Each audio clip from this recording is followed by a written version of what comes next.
going? So it's me again. For those who don't know me, I'm Yoko. I'm a Japanese living in Japan, and I'm a huge Trump supporter, as he nods. Trump senpai, you have to go like, yeah. Oh yeah, it's daytime, so enjoy this beautiful natural light, which will probably change, like it will have ups and downs, like a crazy women on periods. Before I get started, I'd like to say thank you for those who have already joined my Patreon community. In case you didn't know, I have my Patreon page now where you can join and support me financially. In return, you get the awards such as getting the credit in my video or my video description, or you get to pick the subject that I'm going to talk about in my future videos and so forth. It'll be very exciting to have you there because we're building a community which enables me to be independent as a content creator. There's so many ways to earn money as a creator, but I guess for me this works best. If you're curious about the community and all, like what I want to do and stuff, I made a video and posted it there, so check it out. I'm gonna link it below. So yeah, so today's topic is South Korea.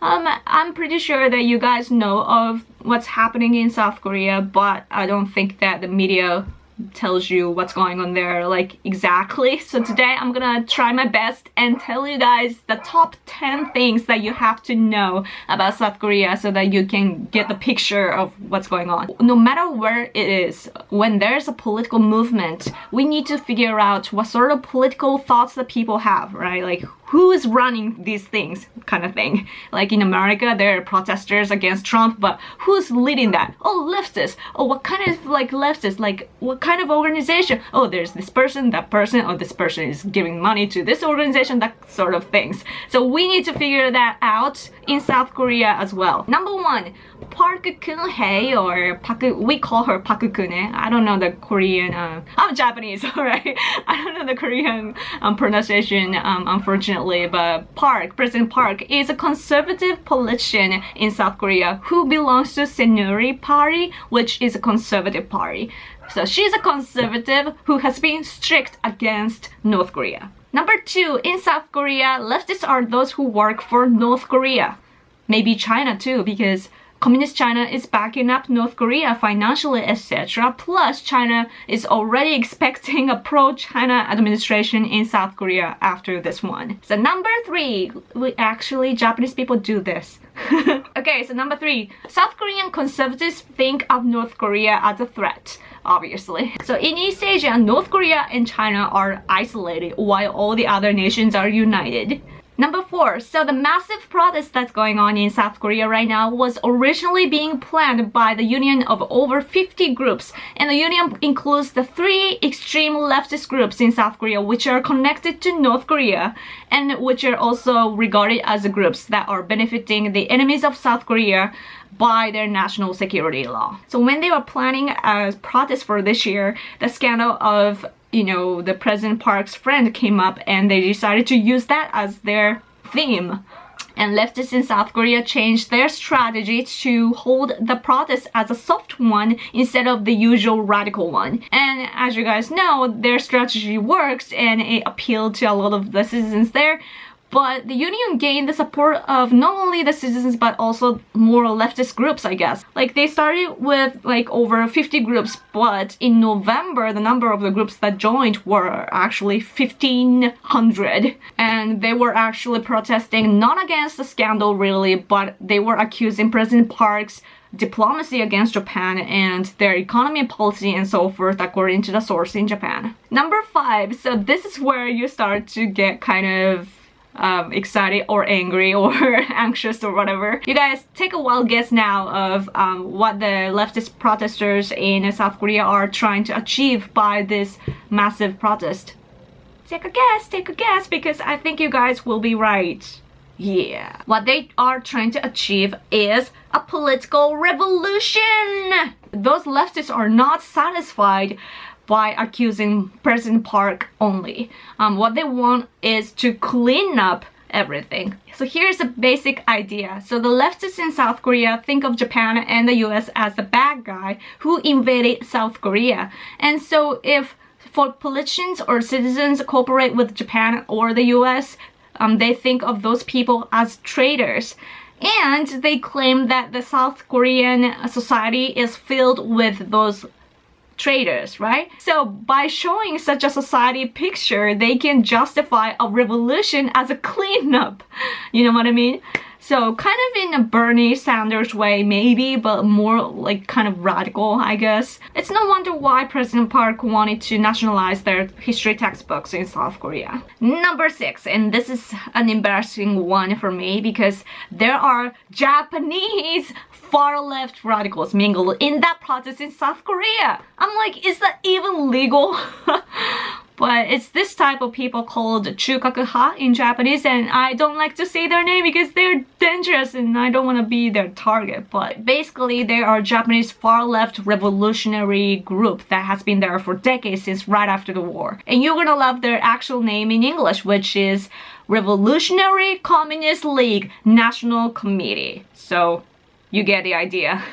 They're freaking communists! Obviously, they're here still today, but they are the offsprings of those who were doing like student movements back in 60s or 70s, you know, and they are the really dangerous one. Like, they are thought as far-left extreme radicals, like very dangerous people that even kill people. The people that were doing like student movements, they grew old, right? They're in the I think 50s or 60s or something like that, and they still commit crimes even today, and they get arrested, and you can see news like that here. And yeah, I'll link this article that explains like who they are and what they did in South Korea recently and things like that.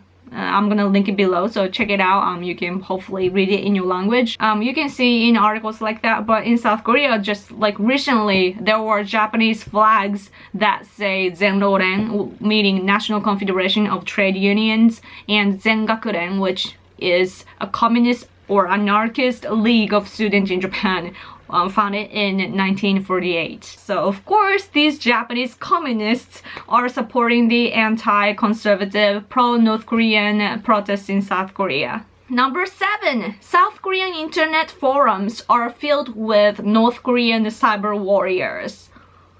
My South Korean friend told me that the forums there are filled with such words as revolution, execution, uprising, and all sort of red things.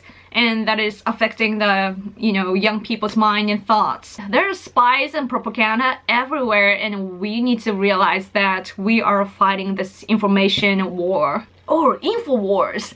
Number 8, there are songs that are sung at those rallies in South Korea, and one of them was made by Yoon or In, or I don't know the pronunciation.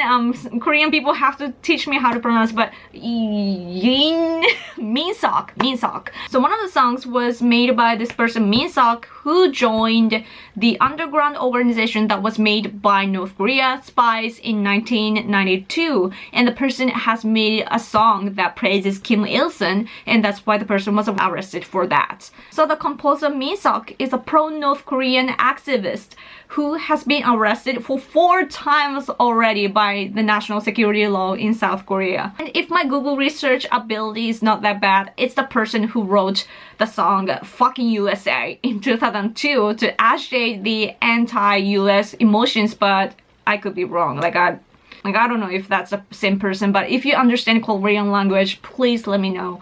Either way, what's important is that those protesters in South Korea are singing a song that was written by their traitor. Number 9. So there are those that are supporting President Park even today. They are protesting too in South Korea, but I believe that they don't get to get as much coverage as the leftists because the media in South Korea or elsewhere is biased. But yeah, they support President Park because conservatives in South Korea do not want leftist regime. And lastly, number 10, and I think that you'll be surprised by this, but the evil that fueled this movement to begin with was, who do you think? President Obama last year! Yes, stupid President Obama! Believe it or not, East Asia kept its balance by South Korea bashing Japan for historical incidents with fabrication. If you go back to my older videos, you can see that I was criticizing South Korean historical viewpoint often, And I used to do that often because I didn't know the communist agenda, which is to cut the connection, or I mean the alliance of Japan and the US eventually. So I kind of stopped doing that, even though I do want to tell the true history to the world. But I rather pick, you know, working on the friendship with America. So that's why I'm here today this way. But anyway, so back to what I was saying. So by bashing Japan, President Park actually made it possible for her to get the support from North Korean leading citizens too. Like, as I mentioned earlier, like they think that Japan is a bad guy, right? And you can see in the news that North Korean leaders are saying that they want to destroy Japan and the US. And North Korea also have abducted nearly 1,000 Japanese citizens, as they have admitted it. I mean, they haven't admitted the number of the people, but they have admitted that they've abducted, and they still haven't returned them except for the 5. And they have abducted people from South Korea too, of course. So in East Asia, the threat of North Korea has been rising, as you guys all know. And what's been happening is that, you know, even though the threat is rising, the US doesn't have as much military budget anymore. So Asia, America's policy is so-called rebalancing policy, right? Meaning that the US wants to control Asia from far away and have their alliance do the actual work mostly. And President Obama saw the need of Japan and South Korea cooperating. However, President Obama mistook the reason why Japan and South Korea are not cooperating was simply because we were bashing each other. Which is not true. Things are more complex. I don't think it's all his fault, because I'm pretty sure the politicians here or the officers here couldn't explain that to America's side well. But whatever reasons there are, what's important is that as a result, President Obama didn't know how we Asians kept our balance here. And that's why at the end of last year, he told South Korea to stop bashing Japan and basically told our nations to be nice to each other, by agreeing that the comfort women issue, which is our historical dispute, is eternally over. Meaning that, you know, President Park lost a way to get the support from leftists. And thus, pro-North Korea leftists in South Korea attained the chance to bash President Park. South Korean citizens are stimulated by the two, yet the majority of the South Korean people actually support the decision of Park administration over the deployment of THAAD, meaning missiles aimed at China. And the Park administration also signed in GSOMIA for like military information sharing with Japan in this situation right now. So I'm like uploading from Japan, but I don't think that they hear it. And of course the leftists in South Korea or North Korean power or China are all against those military decisions by Park administration, and I'm like, oh, that just means that it works. However, this might all go in vain when there is a leftist regime in South Korea. President Obama is such a genius to boost the power of North Korea. Like every time what he says and what he does are totally the opposite, don't you think? Like, oh, he wants to bring peace, he creates chaos. Oh, he wants to abolish all the nuclear weapons, and then he gets like the most budget for nuclear weapons. I'm sick of this. I have to calm myself down. I'm so happy that the American people made a great decision, which is to elect Mr. Trump as the next president. That's a wise, clever decision. My friend points out though that Mr. Trump might be actually the reason why the radical pro-North Korean leftists in South Korea want President Park to resign like right now, before anti-North Korean Trump administration is born. Mr. Trump is anti-North Korea, obviously, and he could bring all the dirty facts of pro-North Korean people into light. And maybe that's why they're hurrying. And when I heard that, I'm like, that might be true. That might not be the biggest reasons for the leftists in South Korea to hurry up and make the president resign, but I'm guessing that it's probably one of the reasons why for them now. Because Mr. Trump is such a threat to all of his enemies. And that's so awesome. I'm jealous of American people to have him, because our prime minister is such a politician. Like, he knows how to compromise, and that's why he's amazing. But I wish he could have more like strong attitude, you know. But that's our fault, you know. All the people that are surrounding him are all because of who we elect. So yeah. So those were the 10 things that you should know, and I think that by now you probably have a better picture of what's going on and what we need to watch out for and stuff. At the same time, I'm wondering if people actually watch my videos till the end. So if you did, if you're watching like right now, put dinosaur in the comment section. Put the word dinosaur because it's fun. Just a random word, but you know I'm random Yoko, so I think it's good. Anyways, okay, I'm glad that I let it all out. I feel so much better now. So, may the Trump force be with you. I just thought it's funny because Trump senpai is amazing. Like, yeah, like you have no idea how much he's affecting the world in a good way, in a good way. All the people that are bashing him are liberals and communists and all the globalists or Wilsonians, all the bad people in the world. So yeah, that's good. Star Wars will be in theater here soon too, so yeah, I have to go see. So I'm gonna let you guys go now. Thank you so much for watching till the end. If you haven't, please check out my Patreon page and support me if you can. That will be great. Like, that will make my day. That will make my life. So thanks again for watching till the end. You guys mean so much to me. Like, you have no idea. So I'm gonna go now. So thank you again. I will talk to you guys later. Bye.